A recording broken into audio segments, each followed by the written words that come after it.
gracias por tener esta libertad de reunirnos en tu nombre y de estar aquí, Señor, donde tú estás presente con nosotros y donde tú estás viendo nuestros corazones, nuestras vidas, cómo se expone tu palabra, cómo se escucha tu palabra, cómo está nuestra mente y nuestro corazón delante de ti cuando estamos rindiendo culto a tu gloriosa persona. Señor, en el nombre de Cristo, guíanos, que tu Espíritu Santo nos lleve a las verdades contenidas en la palabra, especialmente en este pasaje, en este libro de Éxodo, que tiene una maravillosa presencia tuya en todo lo que ahí dice. Bendito sea tu nombre, porque ahí también está la presencia de Cristo contenida en todo lo que escribió Moisés. Bendito seas, encamínanos para la gloria tuya. Amén. Muy bien, hermanos, pues vamos a continuar con estos temas del libro de Éxodo, y en esta mañana vamos a hablar de algo que es especial. En el Antiguo Testamento, mientras Israel no se fundó como una nación, y hasta después de David que se construyó el templo, siempre estuvo el tabernáculo en medio de ellos. Y ese tabernáculo era el acceso a los pecadores para acercarse a Dios. Pecadores que se podían acercar una primera vez y creer el Evangelio y entregarse al Señor, pero también pecadores que tenían la necesidad de día con día ofrecer sacrificios para poder acercarse a Dios. Así que el tabernáculo se constituía en un acceso a los pecadores redimidos. La historia del Éxodo impresiona porque vemos maravillas de Dios. Todo lo que está ahí escrito nos deja maravillados con su poder y su gracia, rescatando al pueblo de Israel. Si nosotros hiciéramos un recuento del libro de Éxodo, pues más o menos seguiríamos este camino. En los primeros 5 capítulos encontramos pues a Dios liberando al pueblo, pero a la misma vez dándose a conocer a ellos con maravillas, pero siempre el corazón de los hombres estaba en la duda constante. Cuando uno va leyendo los capítulos se encuentra en alguna parte, por ejemplo, que Faraón dice: ¿quién es Jehová para que yo oiga su voz? Y en esos primeros 5 capítulos pareciera que no solo Faraón, Moisés, Aarón, los judíos, Faraón, los egipcios y quién sabe cuánta más gente de otras naciones que estuvieran por ahí. Ahí estaban, veían las obras maravillosas de Dios, pero en su corazón había un problema para creer. A pesar de todo lo que veían, como lo hacía Faraón y como lo hacían los egipcios y todos ellos, siempre tenían el mismo problema: ¿quién es Jehová para que yo oiga su voz? Y esto, hermanos, es precisamente el problema que todos nosotros tenemos. Batallamos en creerle al Señor. Muchos aquí hemos tenido ya por muchos años experiencia con nuestro Señor, hemos visto su obra maravillosa en nuestras vidas, su transformación, pero parece que siempre luchamos con lo mismo en ciertos momentos de la vida: ¿quién es Jehová para que yo oiga su voz? Así que esos primeros 5 capítulos que habían estado, ellos nos muestran que habían estado en aquella esclavitud tan terrible, oraron al Señor. El Señor llamó a Moisés y preparó a este Moisés como un mediador para sacar al pueblo de aquella esclavitud, pero todos batallaban, y es lo que encontramos en la historia de Éxodo. Batallaban en creer al Señor, batallaban en entender quién era Él, quién es Jehová para que yo oiga su voz. Y nosotros tenemos que tener cuidado con nuestras vidas también, para que aprendamos a entregarnos al Señor, pero siempre dudamos, ¿verdad? Pero entregarnos al Señor plenamente, no con recelo, resentimientos, dudas, ¿qué será? ¿No será? Entregarnos al Señor, quien está con nosotros. Y creo que es una buena lección la que nos da este libro de Éxodo. Cuando caminamos hacia los capítulos 6 al 12, ahí observamos la liberación. Es el camino de la liberación. Dios está preparando todo para hacer maravillas. Y todos nosotros hemos leído, quizá muchas veces, acerca de la vara de Aarón que reverdeció, la plaga de sangre, las ranas, los piojos, las moscas, úlceras en el ganado, en los hombres, granizo, langostas, tiniebla. ¿Cuántas cosas se observan ahí? Los egipcios las vivieron, Faraón las vivió, Moisés, el pueblo judío, todos vieron aquello. Ahí prácticamente el pueblo de Israel está casi callado, solamente observando la mano de Dios a su favor. Ellos deberían de salir, Faraón no quería que salieran, y Dios obró milagros increíbles en cada momento. Ahora podemos pensar con toda claridad, y creo que sería válido, Dios pudo haber sacado al pueblo de Israel de la esclavitud de Egipto sin mayor problema. A ver, háganse un lado, aquí va mi pueblo y yo me lo llevo directamente a Canaán, y ya, no hay más problema, rapidito. Pero Dios no quiso que fuera así, porque las personas tenían que conocer la realidad espiritual. Lo espiritual, hermanos, es más real que lo material. Como decía el apóstol Pablo, no vemos las cosas que se ven, sino que las que no se ven, porque estas son eternas y estas son temporales.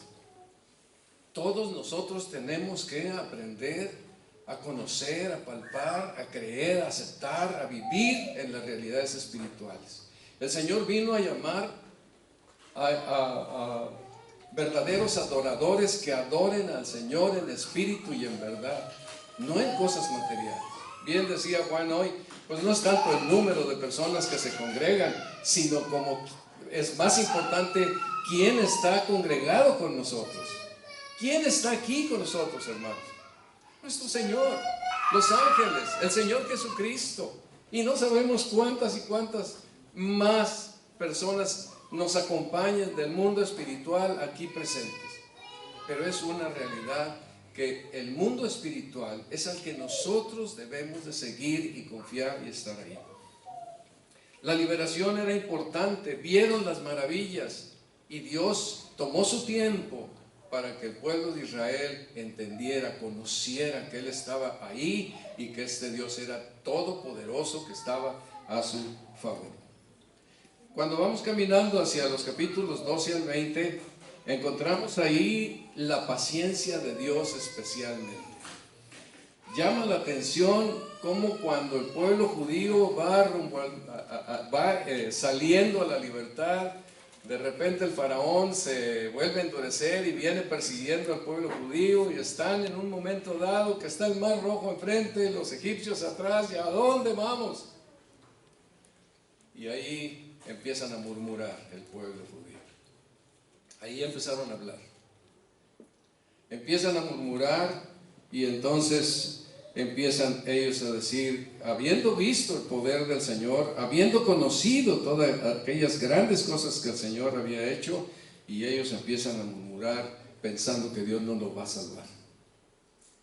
Y finalmente, ya sabemos, el Señor hace algo extraordinario, y no fue por la mucha fe que tenía el pueblo judío, y quizá ni Moisés, de gracia, los salvó, los sacó adelante, y el mar se abrió, y yo no sé cómo hubiéramos respondido nosotros si estamos ante una situación de esa premura y el mar se abre y pasan en seco. Y luego vienen el faraón con su ejército. Ellos ya salen y entonces Dios hunde, ahoga, sumerge a todos aquel ejército de Egipto poderoso. Ellos quedan libres. Verdaderamente es una liberación impresionante, pero Dios tiene que tener paciencia con la incredulidad de ellos y las dudas de ellos acerca de la fidelidad y el obrar de Dios. Ellos habían visto mucho, pero tenían duda en su corazón y tenían esa incertidumbre en su corazón, de tal manera que se desesperaban y murmuraban. Un poquito más adelante llegan a Mará, a este lugar donde tienen mucha sed, 2 millones de personas allí o 3, y mucha sed y no hay agua para tomar, pero llegan a un lugar, pero el agua no se puede beber, y entonces pues murmuran otra vez. Y dicen frases como, ¿qué hemos de beber? Dios había hecho todo, había sido su solución en todo momento. En ningún momento ellos habían hecho nada, ni siquiera Moisés ni Aarón. Dios. Pero no podían confiar y murmuran. Y luego más adelante el Señor los saca ya al desierto y tienen hambre y no hay comida. Y entonces nos sacaron a este desierto para matar de hambre a esta multitud, pensando en que Dios había hecho algo indebido con ellos. Muy parecido allá con que Dios os ha dicho, ¿verdad? No, Dios es veraz, es bueno, es fiel, es compasivo, lleno de gracia. Cuando Él ofrece algo, lo ofrece en toda plenitud. De ninguna manera se detiene, para nada. No se limita, no esconde nada, se entrega de todo corazón a las ofertas que hace un Dios santo a personas pecadoras como nosotros. Llegan a Refidim, pues andan en el desierto, lo más lógico es que haya sed y que haya necesidad de agua, y una vez más allí en Refidim están murmurando contra Dios. ¿Por qué nos hiciste salir de Egipto para matarnos de sed a nosotros, hijos y ganado? ¿Por qué? No había un solo pequeño motivo para que tuvieran dudas de que Dios los sacaría adelante en la situación en que estaban. Pero Dios permitía todas estas situaciones específicas para que ellos entendieran que de sí mismo su corazón no podía confiar ni creer en Dios. Y así lo vemos constantemente. Tienen la experiencia de que junto con José, pues, Moisés mantiene su mano en alto y ellos ganan la batalla contra Amalek. Ven a Dios en todo, se quejan por todo. Cada vez que hay una situación adversa, se quejan. Ahora pensemos en nosotros. Ay, imagínense hace algunos años, estaba una situación bien difícil y prácticamente caminando solo ahí una manzana, estaba yo con las manos en alto diciéndole, ¿por qué? ¿Por qué? Y bueno, no levanten la mano, ¿verdad? Pero ustedes piensen, ¿cuántas veces le hemos preguntado a Dios, ¿por qué? ¿Por qué? ¿Dónde estás? ¿No es cierto? Pero ahí está, porque lo espiritual es eso, es la verdad, es la realidad, pero Dios espera calladamente para que nosotros aprendamos que estas cosas no son de ver, sino de tener fe. Más adelante llegamos a los capítulos 20 al 24 de Éxodo, y entonces el Señor pues les da los mandamientos. ¿Qué es lo que agrada al Señor? Que tú sepas cómo debes de comportarte en la vida, porque esto le agrada al Señor. Ellos tenían que entender que no hacían las cosas para que les fuera bien, sino para agradar al Señor. Nosotros haremos muchas veces, estaremos en la necesidad de hacer las cosas bien, aunque no salgan bien, pero es para agradar al Señor. Y ahí descansamos, ahí confiamos en el Señor, ahí esperamos en Él y Él resolverá. Cada vez que nosotros nos veamos tentados a hacer algo que es contra el Señor, decidamos por Él. Aunque parezca que es contrario, aunque nos dé la idea de que no van a ser buenas las cosas o los resultados, no importa. Confiamos en nuestro Dios, descansamos en Él. Cuando el Señor les da estos mandamientos, los 10 mandamientos y luego una serie de principios para que vayan en la vida cumpliéndolos y haciéndolos para bien del prójimo, porque esto es bueno para ellos y sobre todo glorifica al Señor y es porque Él lo manda. Les da todos estos mandamientos y entonces ellos en esos capítulos desde el 19 hasta el 24 pues en diferentes momentos ellos dicen, todo lo que Jehová ha dicho, haremos. Y Moisés le refería a Dios lo que el pueblo decía. En el capítulo 24, 3 y versículo 7, ahí presenta estas verdades tan específicas de la palabra de Dios, en donde Dios habla con ellos, les enseña su verdad y ellos se comprometen a hacerlo. Déjenme leer esta porción de las Escrituras.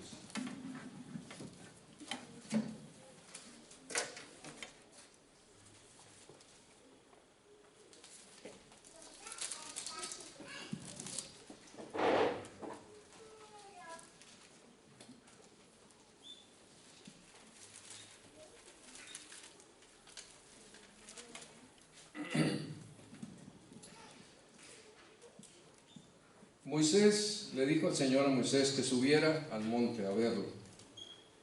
Sube al monte a verme, junto con Aarón, Nadab y Abiú y 70 de los ancianos de Israel.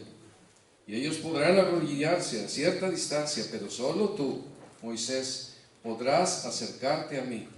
El resto del pueblo no deberá acercarse ni subir contigo.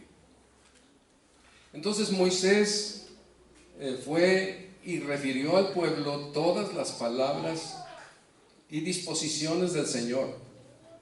Y ellos respondieron a una voz, haremos todo lo que el Señor ha dicho. Moisés puso entonces por escrito, fíjense esta nota, Moisés puso entonces por escrito lo que el Señor había dicho. A la mañana siguiente madrugó y levantó un altar al pie del monte, y en representación de las 12 tribus de Israel consagró 12 piedras.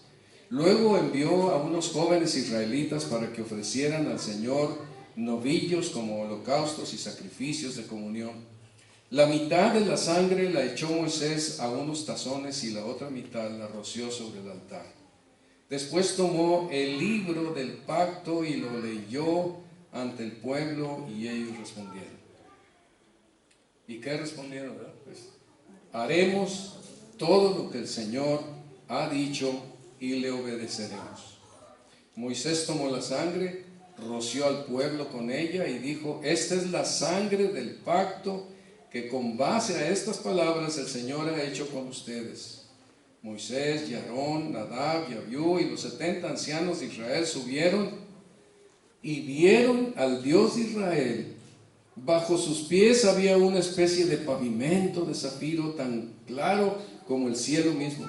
Y a pesar de que estos jefes de los israelitas vieron a Dios, siguieron con vida, pues Dios no alzó su mano contra ellos. Esta es una imagen impresionante. Cuando Dios está hablando con ellos para ratificar un pacto con ellos. Ellos tenían que hacer lo que el Señor les había dicho. No era malo, era bueno, era para bien. Nosotros lo vemos, ¿no? Si las personas no caminan en los 10 mandamientos, destruyen su comunidad, destruyen su nación, destruyen su amistad, destruyen sus relaciones. Todo se destruye si no caminamos de acuerdo a los principios que el Señor ha establecido en el libro de Éxodo en las relaciones interpersonales. Era bueno para ellos, era bien para ellos, era lo que agradaba al Señor, era lo que Él quería, y ellos deberían de aceptar aquellas cosas, y así lo hicieron. Creo que eran muy sinceros. Sí, todo lo que el Señor manda, a nosotros haremos. Imagínense el altar, las 12 piedras, la visión de Dios que tuvieron los ancianos, todos los asuntos aquellos de que rociaran al pueblo con la sangre del pacto. Todas estas cosas eran muy significativas. No era nada más hagan lo que yo dije y ya. No, fue todo un momento especial en donde ellos escucharon la voz del Señor. Pero se comprometen al Señor de todo corazón. Pero vamos a ver cómo poquitito después se hacen un ídolo. Y lo que nos va a mostrar esto es que esta es una experiencia tremenda. Y quizá fueron sinceros también o fueron sinceros al decir que obedecerían. Pero, hermanos, esto es importante para que podamos entender el tabernáculo. No pudieron sostener su decisión por ser pecadores. Y nosotros también. Nosotros no sostenemos nuestras decisiones sin Dios, sin Cristo, sin el Evangelio, sin estas cosas gloriosas que Dios nos ha dado. Nos sostenemos por la fe en esas cosas. Y esto es lo que vamos a aprender, que era lo que sucedía en el tabernáculo. Ellos aprendieron que son pecadores y que la única manera de poderse mantener en una comunión con un Dios santo era siguiendo siempre el mismo principio de la sangre del pacto que fue derramada por nuestros pecados en la cruz del Calvario. Ellos lo hacían a través del tabernáculo. Nosotros lo hacemos todos los días pensando en el Evangelio del Señor. Cuando yo tengo esa duda de si Dios me acepta con todas mis cosas y con tantas cosas de errores y de pecados y de maldad, pues la única manera en donde yo sé que el Señor me acepta es porque Cristo derramó su sangre en la cruz del Calvario y en esa confío.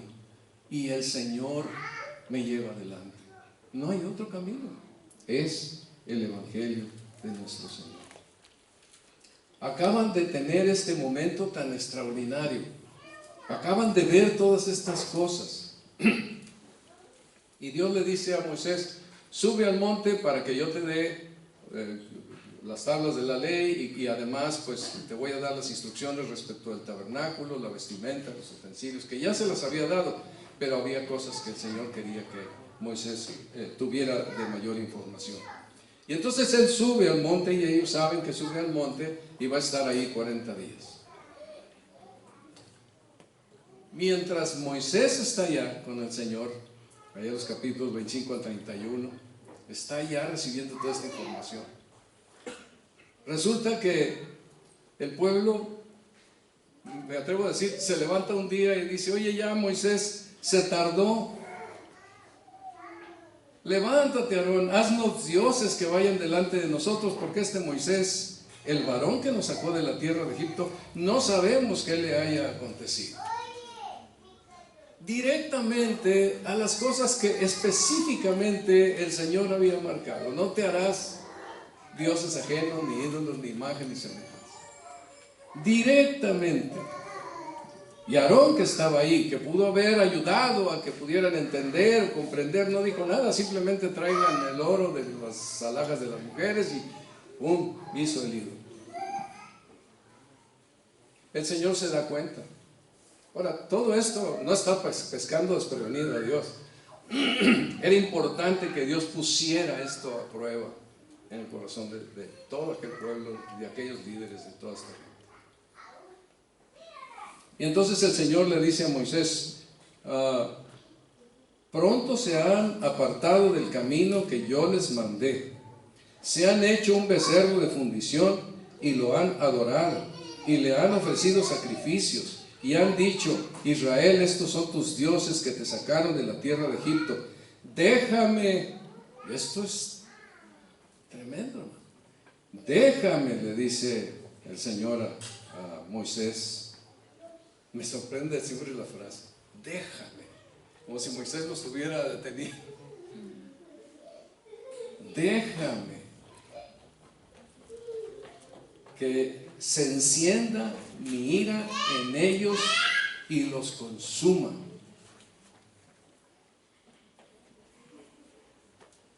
Yo creo que nos da una idea clara de lo ofensivo que es para Dios el pecado y la maldad nuestra.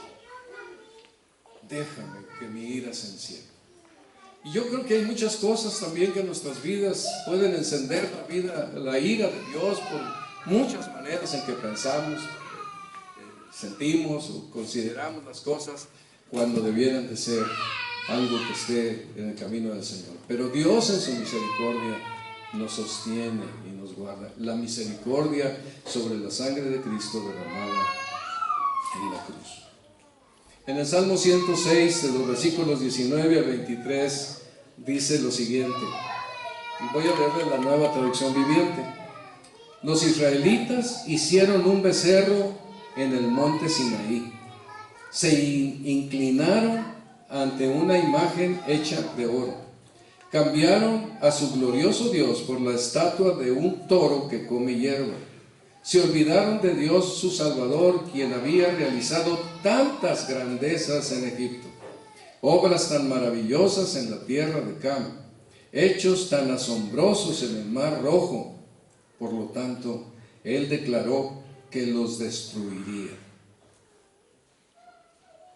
El juicio de Dios se encendió.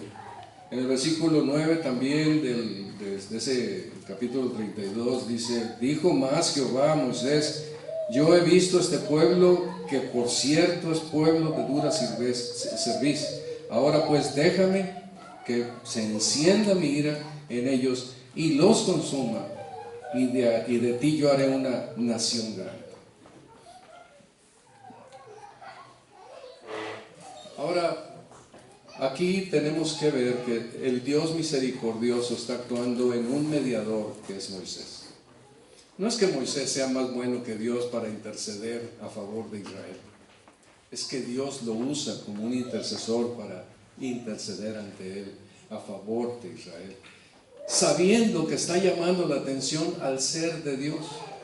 El ser de Dios no es en primer lugar iracundo, lleno de ira y de venganza, como muchos gente dice. El ser de Dios es en primer lugar como se lo muestra a Moisés. Moisés habla de que tenga misericordia y Dios le muestra que va a tener misericordia, pero va a tener misericordia porque ese es su ser, esa es su manera de ser, esa es la parte que está en su corazón. Ama al pecador, tiene compasión, tiene misericordia, es paciente. Entonces, pues estas cosas son las que el Señor dice. Observemos estos pasajes que, como dice aquí en el Salmo 106, pero Moisés, su escogido, intervino entre el Señor y los israelitas, le suplicó que apartara su ira y que no los destruyera. Pero no, esto no es de Moisés, es del Señor, porque Dios es así y lo pone como un intermediario, un intercesor entre él y el pueblo.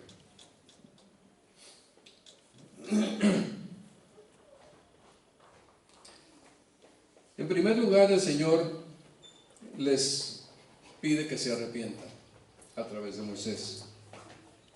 Allá en el capítulo 33, dice 5 y 6, porque el Señor había dicho a Moisés: dile a los israelitas, ustedes son un pueblo terco. Si por un momento yo me presentara en medio de ustedes, los destruiría. Si por un momento yo me presentara en medio de ustedes, los destruiría. Es la naturaleza de Dios. Yo a veces me explico esto como poner un cable, que pasara por aquí un cable desnudo con 13,000 watts de potencia. Su naturaleza es hacerme chicharrón, rápido. Yo lo toco y no es que no hay otra razón, es que así es. Y Dios es santo. Nosotros que estemos en comunión con Él, recibidos por Él en esta condición tan especial, es extraordinario.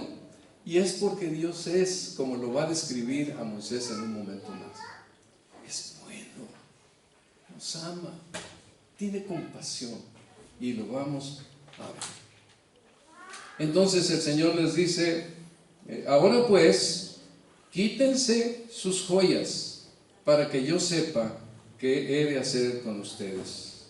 Yo me quedé pensando, caray, pues como los egipcios les dieron joyas y vestimentas y muchos bienes y mucha riqueza, pues yo creo que todos se vistieron de lujo para andar paseando por el desierto, ¿verdad? Me imagino, cargados de joyas y de todo. Y luego cuando hicieron la fiesta, el becerro de oro, no hombre, imagínense cómo estarían ahí luciendo en todas las galas. Pero Dios les dice que se quiten eso, que sean más sencillos, que verdaderamente manifiesten arrepentimiento. Y les dice que quiten eso. Y dice que a partir del monte Oreb los israelitas se despojaron de sus joyas.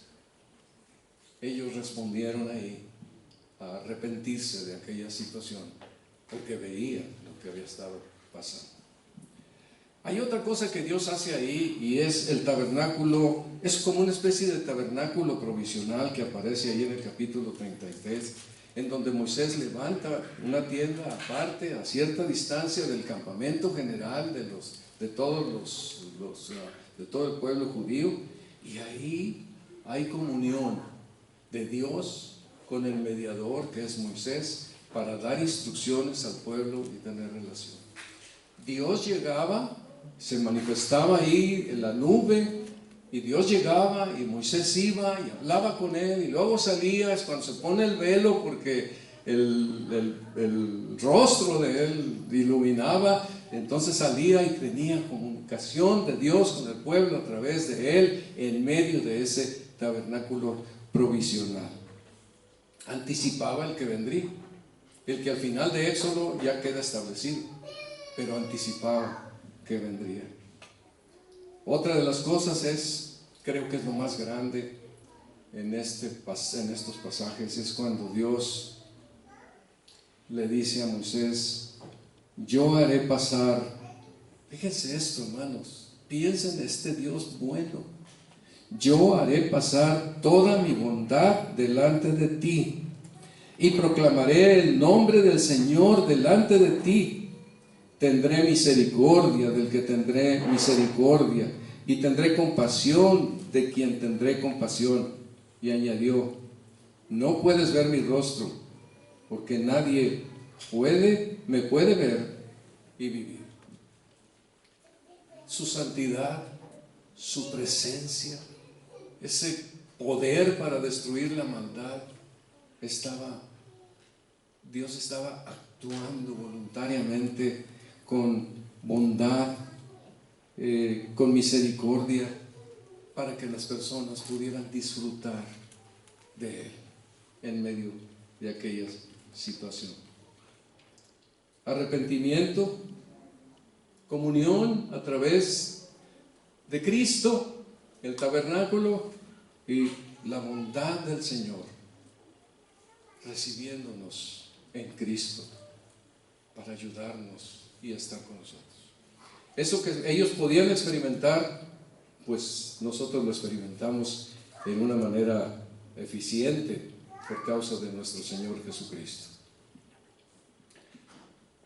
Aquí llega ese momento en donde Moisés, el Señor se presenta delante de él, y Moisés es llevado a un lugar en donde el Señor va a pasar delante de él, y dice en el capítulo 34, 6 y 7: y pasando Jehová por delante de él, proclamó: Jehová, Jehová, fuerte, misericordioso y piadoso, tardo para la ira y grande en misericordia y verdad, que guarda misericordia a millares, que perdona la iniquidad, la rebelión y el pecado, y que de ningún modo tendrá por inocente al malvado, que visita la iniquidad de los padres sobre los hijos y sobre los hijos de los hijos hasta la tercera y cuarta generación. Dios es Dios. Él de ningún modo tiene por inocente al malvado. Él visita, Él ve la iniquidad de todos los padres, los hijos y de todas las generaciones. Él está presente en aquello. Sin embargo, en su trato con nosotros, los hombres pecadores, Él tiene esto que manifiesta su personalidad, su persona. Fuerte, misericordioso y piadoso. Tardo para la ira. Grande. Y aquí le tenemos que poner un grande. En misericordia y verdad. porque Él lo que nos promete es verdad. No va a cambiar, es fiel a sus promesas. Guarda misericordia a millares, perdona la iniquidad, la rebelión y el pecado. Pero no tiene, en ningún momento, está haciendo esto porque tenga por inocente al malvado. No, es porque Él lo quiere hacer así. Pero en aquel tiempo lo va a mostrar a través del tabernáculo. Ahora es en el Señor Jesucristo, que es, el tabernáculo es tipo de Cristo Jesús, quien es nuestro mediador. Hay un Dios entre Dios y nosotros, y he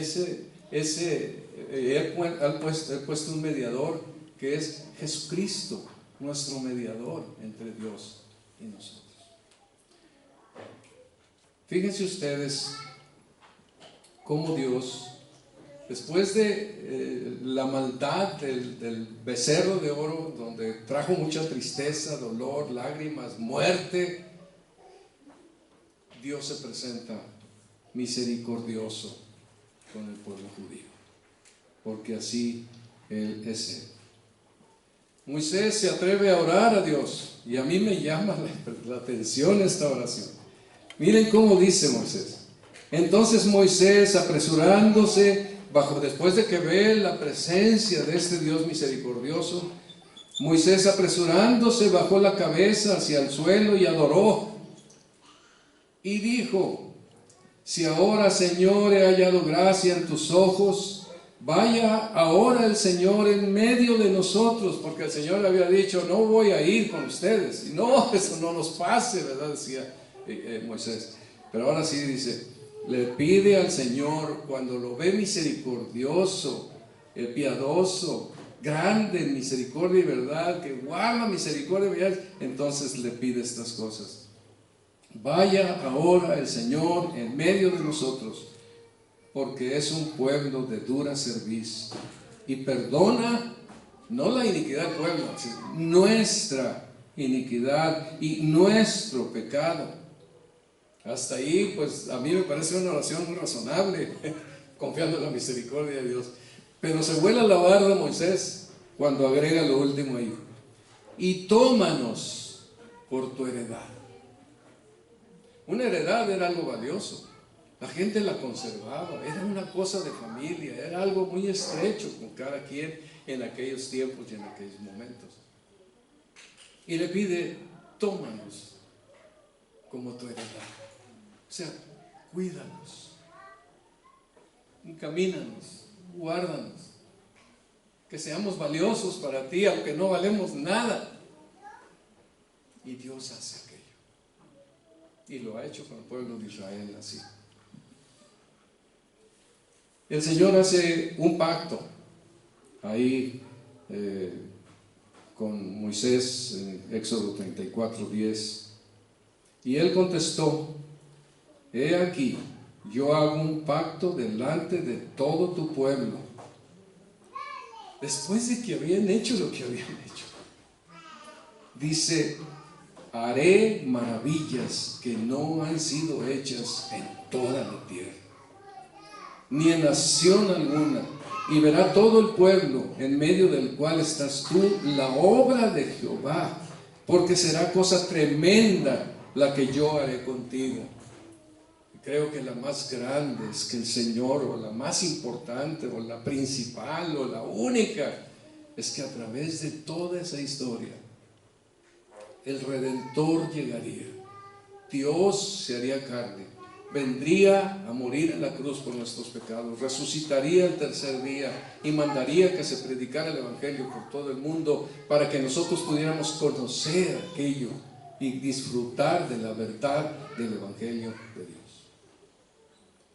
Dios hizo un pacto que nos alcanzó hasta nosotros, sin duda, porque era para todas las naciones. Lo que dicen los salmos constantemente: que todas las naciones se gozan en ti, que todos te adoren, que todos te alaben, porque Dios tenía un plan enorme, que de ese man, y no de ese sino desde la eternidad, ¿verdad? Pero Dios aprovechó aquello para enmarcar más el poder del mensaje del Evangelio. Cuando llegamos a los capítulos, bueno, esta es una parte para mí muy importante de Éxodo. Ese momento, cuando Dios viene tratando con ellos hacen ese pacto y piden un ídolo. Y Dios tiene misericordia, estando airado contra ellos, pero tiene misericordia, renueva el pacto y sigue adelante con ellos. Va a preparar el tabernáculo para que llegue y ellos puedan tener el tabernáculo como el medio para poder acercarse a Dios. En los capítulos 35 al 39, pues están recabando los recursos para el tabernáculo, reciben toda la información. En los capítulos 39 y 40, el tabernáculo queda terminado y después es levantado, ya terminado con todas sus piezas, es levantado en el capítulo 40, el día primero del mes primero, y la nube de la presencia del Señor llenó el tabernáculo y luego también la columna de fuego llenó el tabernáculo. La presencia de Dios estaba ahí. El Shekinah, ¿verdad? La gloria de Dios estaba ahí. Y fíjense, ahorita como quiera concluiremos algo sobre esto, pero el Shekinah, la gloria de Dios está en sus corazones, hermanos, en sus vidas, y está en la mía. El Espíritu Santo ha sido derramado en sus corazones. El amor de Dios y la gracia de Dios y la bondad de Dios ha sido derramada en sus corazones, porque el Espíritu Santo está en cada uno de nosotros que hemos creído el Evangelio de Jesucristo. Es el sello, es la marca, es esa vida que nosotros tenemos ahí de la gloria de Dios, del poder de Dios. Ese Shekinah que estaba en el tabernáculo, que ahí bajó, también en nosotros bajó el día que nos convertimos al Evangelio de Jesucristo. Y hermanos, esto es lo espiritual que no se ve, pero que es cierto. Es lo espiritual que solamente por medio de la fe en el glorioso Evangelio de Jesucristo se vuelve una realidad para nuestras vidas. No vivimos nosotros mirando las cosas que se ven, ¿verdad que no? Sino las que no se ven. Y el Espíritu de Dios está en nosotros. La gloria de Dios está en nosotros. Y se puede manifestar poderosamente a través de pecadores como nosotros. Ellos pudieron entender, hermanos, que aunque Dios estaba con ellos y había hecho pactos con ellos y estaba en su misericordia y bondad con ellos, podían ver que por ser pecadores, qué difícil era mantener aquello. Una buena relación con Dios, una relación de compañerismo, de comunión, de armonía. Se necesitaba que Dios les diera ese camino, un camino bañado de sangre por todos los sacrificios que se hacían para llevar al tabernáculo, y que era lo que mantenía la comunión de todos los hombres y personas y del pueblo y de los sacerdotes, de todos, una buena comunión, de buena relación con su Dios. Nosotros estamos en las mismas condiciones. Cuando vemos el tabernáculo, sí, podemos verlo, vamos a ver rapidito para tener una idea. De aquí pisamos el acelerador y me tardo 1 hora. Es que es una carcacha vieja, ¿verdad? Muy bien. El tabernáculo estaba en medio del campamento. Creo que ya nuestro hermano Juan de Dios nos había explicado esto, ya me abstení. Pero déjenme repasar ahí. El tabernáculo estaba en medio del campamento. Ahí cercano al tabernáculo estaban Leví y Aarón y Moisés, y luego estaban las tribus alrededor en una periferia más lejana. Entonces, adelante, miraba hacia el oriente, la puerta, y ahí está. Tenía 3 lugares el tabernáculo, que era el atrio, el lugar santo y el lugar santísimo. Observamos el atrio, pues es todo lo que está alrededor, que rodea el tabernáculo. El tabernáculo es propiamente la edificación que ahí se ve, eran de telas diversas. Y el tabernáculo estaba dividido en esas dos sectores, dos secciones, una que era el lugar santísimo y el otro el lugar santo. Muy bien. Aquí tenemos otra vista que creo que está mejor que la anterior, y ahí está. Ahora, observemos que en el atrio estaban dos muebles específicos. Uno era el altar de bronce y el otro era la fuente. Una fuente con agua en donde los sacerdotes se lavaban. Luego, entrando, inmediatamente había tres muebles. Ahí estaba por un lado la mesa de los panes, 12 panes.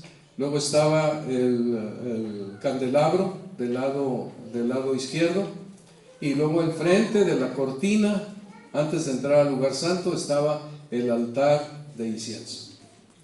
El orden del culto era constantemente entrar por el atrio y llegar hasta el lugar santo. No se entraba al lugar santísimo. Como muchos de ustedes saben, el lugar santísimo era solamente una vez al año, en el día de la expiación, con una ceremonia muy especial, en donde era expiación para todo el pueblo, y ahí pues se derramaba sangre abundantemente para ese día de expiación. Muy bien, entonces esto era el tabernáculo. Vamos a ver un poquito los muebles.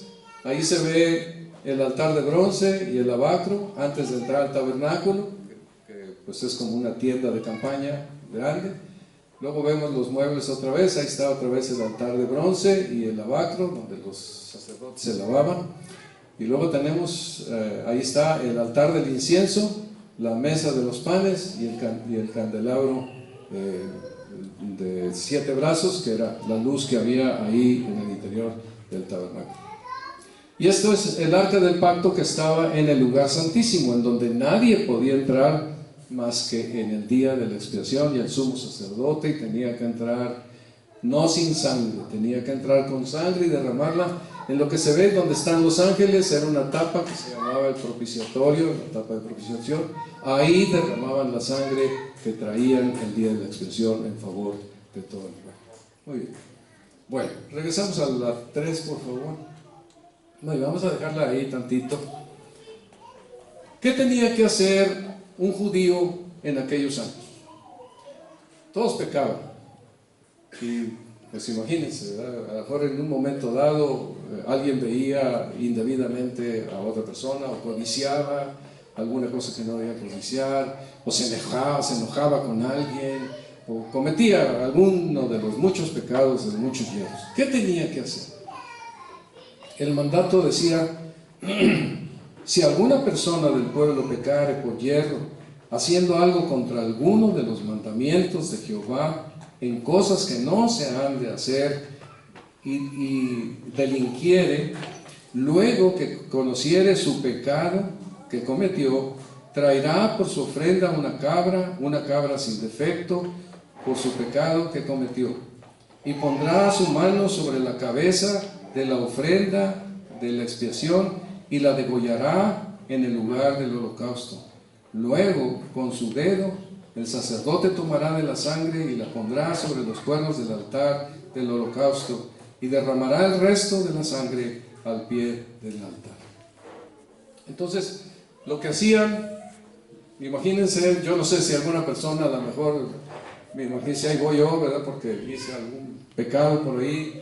Entonces llego ante el sacerdote, llegaba ante el altar de bronce, y ahí ponía la mano en la cabeza del cabrito, la ternera o del becerro, y entonces ponía la mano sobre la cabeza, tomaba el cuchillo, yo, el que era el ofrendante de aquel animal, y lo degollaba.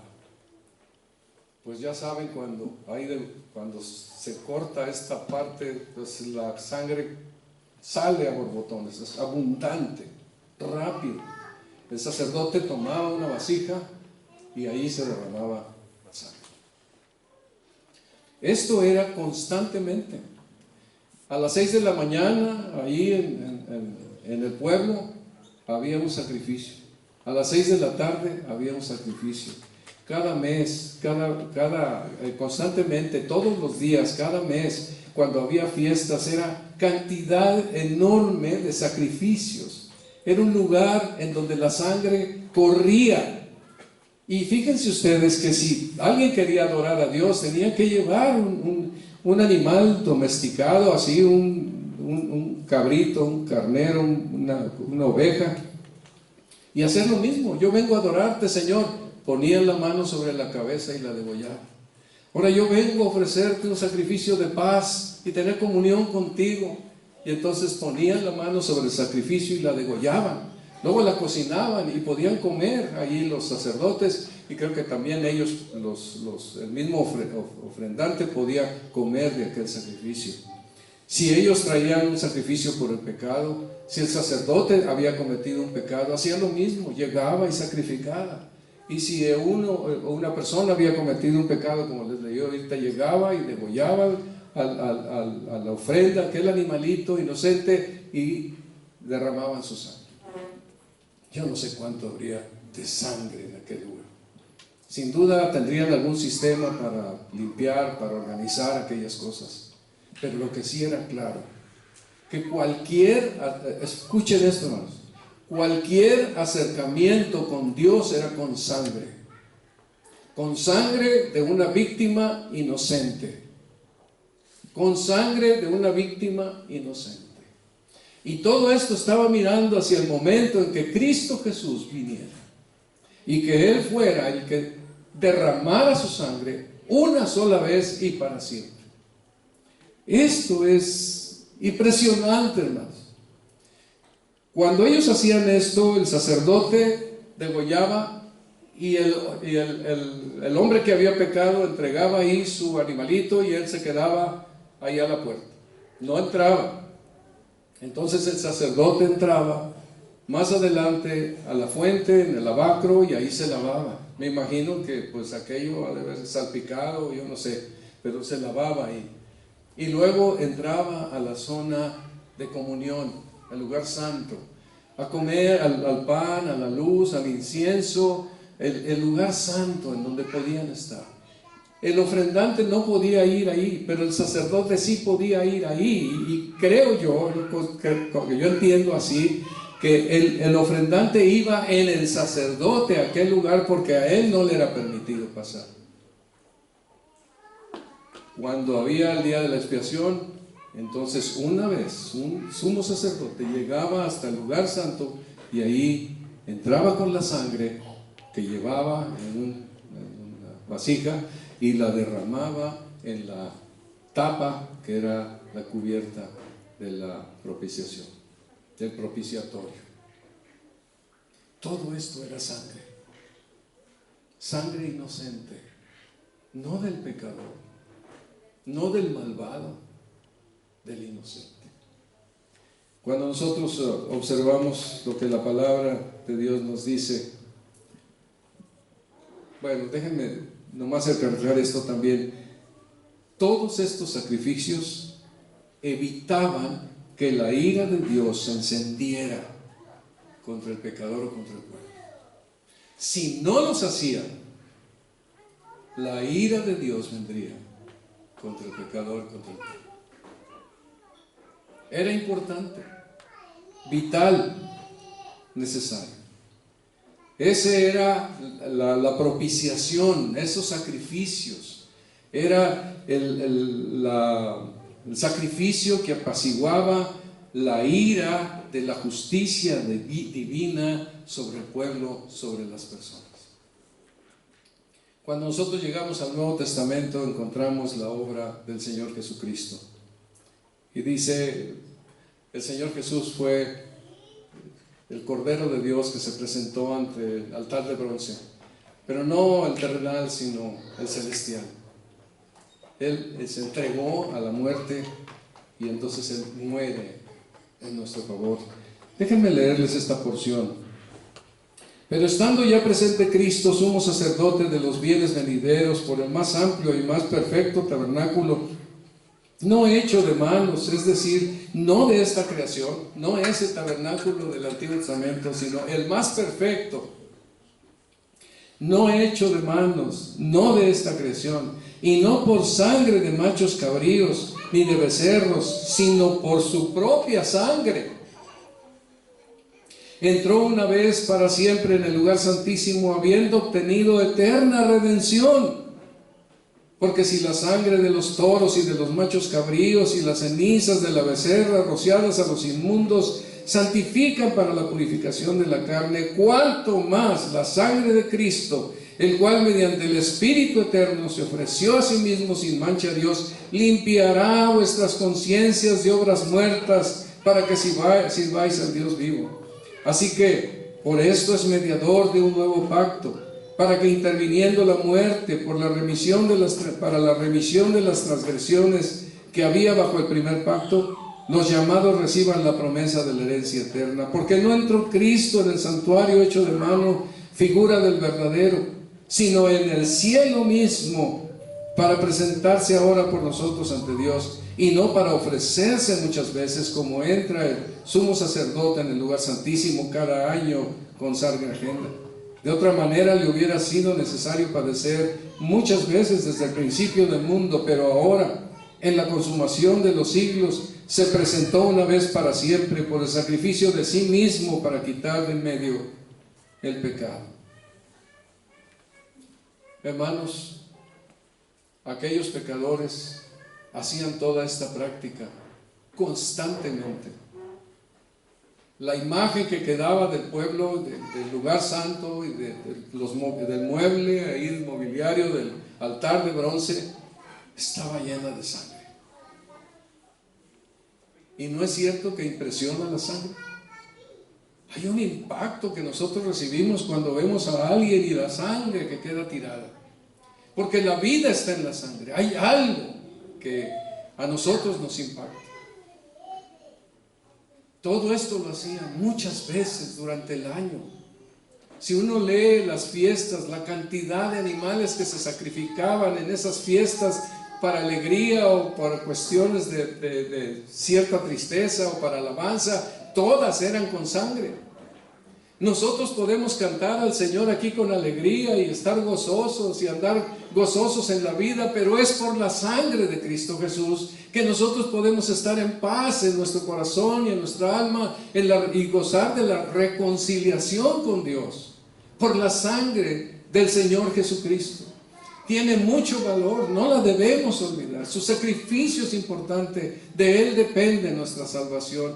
No es por cuánto hacemos en la vida cristiana, ni qué bien nos portamos, ni cuán honorables somos, y cuántos versículos leímos. No, eso ofende a Dios si pensamos que eso va a ayudarnos. No, es solamente en Cristo Jesús, por su sacrificio y su sangre derramada. Nosotros podemos estar en constante comunión con nuestro Dios por esta sangre preciosa de Cristo. Y si pecamos, nos acercamos al Señor en oración y confesamos nuestros pecados, confiando en que la sangre de Cristo nos limpia de todo pecado. Y si estamos contentos y venimos a la iglesia y tenemos un culto y le adoramos y nos gozamos, es por la sangre de Cristo que fue derramada en la cruz del Calvario, hermano. No es por otra cosa. No es una alegría sin sangre, es una alegría con la sangre de Cristo que está presente en el cielo mismo y por el cual este momento que tenemos es glorioso para Dios. No importa cuántos seamos, es glorioso para Dios, porque el valor de la sangre de Cristo hace posible que nuestro culto sea una realidad espiritual en donde adoramos y alabamos al Señor con todo nuestro corazón. Y si hemos pecado, vamos al Señor y somos recibidos por la sangre de Cristo que nos limpia de todo pecado.